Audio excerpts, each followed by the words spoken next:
आपल्या हक्काची, सेवा आपल्या विश्वासाची. Patoda super express.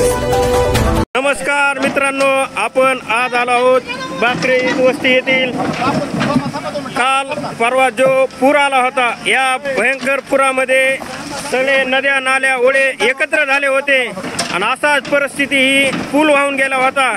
तात्काळ ही बाब त्या आमदार सुरेश अण्णा धस हे आले असता त्यांनी कळवताच स्वतः नगरसेवक शरद बामदळे यांनी शासकीय यंत्रणेची वाट न पाहता स्वतः स्वतः ट्रॅक्टर चालवत त्यांचे मित्र कंपनी घेऊन इथले पूल बनत आहेत. आपण ग्रामस्थ काय म्हणतील हे आपण विष्णू जगन्नाथ लवरू काय इथं काय कसं घटना झाली?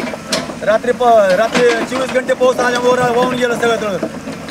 आता काम सुरू झालंय पण आम्ही काय शरद बामदळे करतोय. शरद बामदळे हे स्वतः काम करत आहे. ना करू पण आज स्वतः खर्च करतो ते. आज हा ते 4 माणसं वागवतो मग करतो ते. आज 4 माणसं देऊन त्याचा काय संबंध नसताना आमचा नेंबर तर एक नाही इकडे बघायला. हा त्याचा काय संबंध नसताना ती येतो वार्ड क्रमांक 2 मध्ये.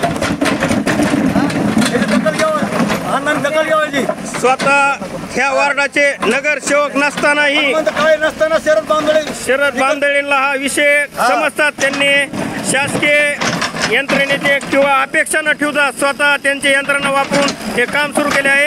आपल्याला शरद तात्या बामदळे हे नगरसेवक आपल्याला प्रतिक्रिया देतील.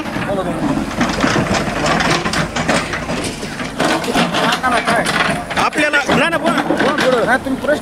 आता हे आपल्याला काम तुम्ही पाहिलंय, अण्णांनी आदेश दिला की तुम्ही सुरू केलं हे आपल्याला गावकऱ्यांनी सांगितलंय. आपलं काय? मला अण्णांचा आदेश आलता. अण्णांचा आदेश आल्यानंतर आणि गावकऱ्यांची मागणी होती.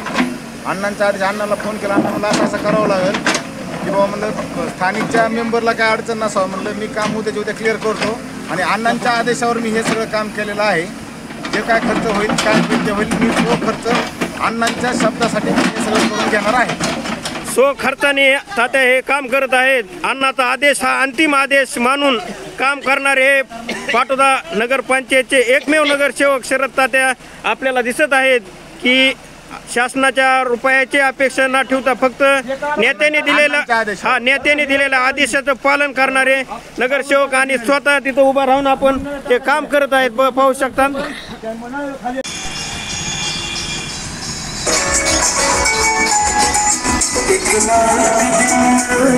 आमदार सुरेश अण्णा धस यांचा अंतिम निर्णय म्हणून काम करणारे पाटोदा नगरपंचायतचे नगरसेवक शरद तात्या बामदळे खर्चातून भाकरे वस्ती ते तळेपिंपळकर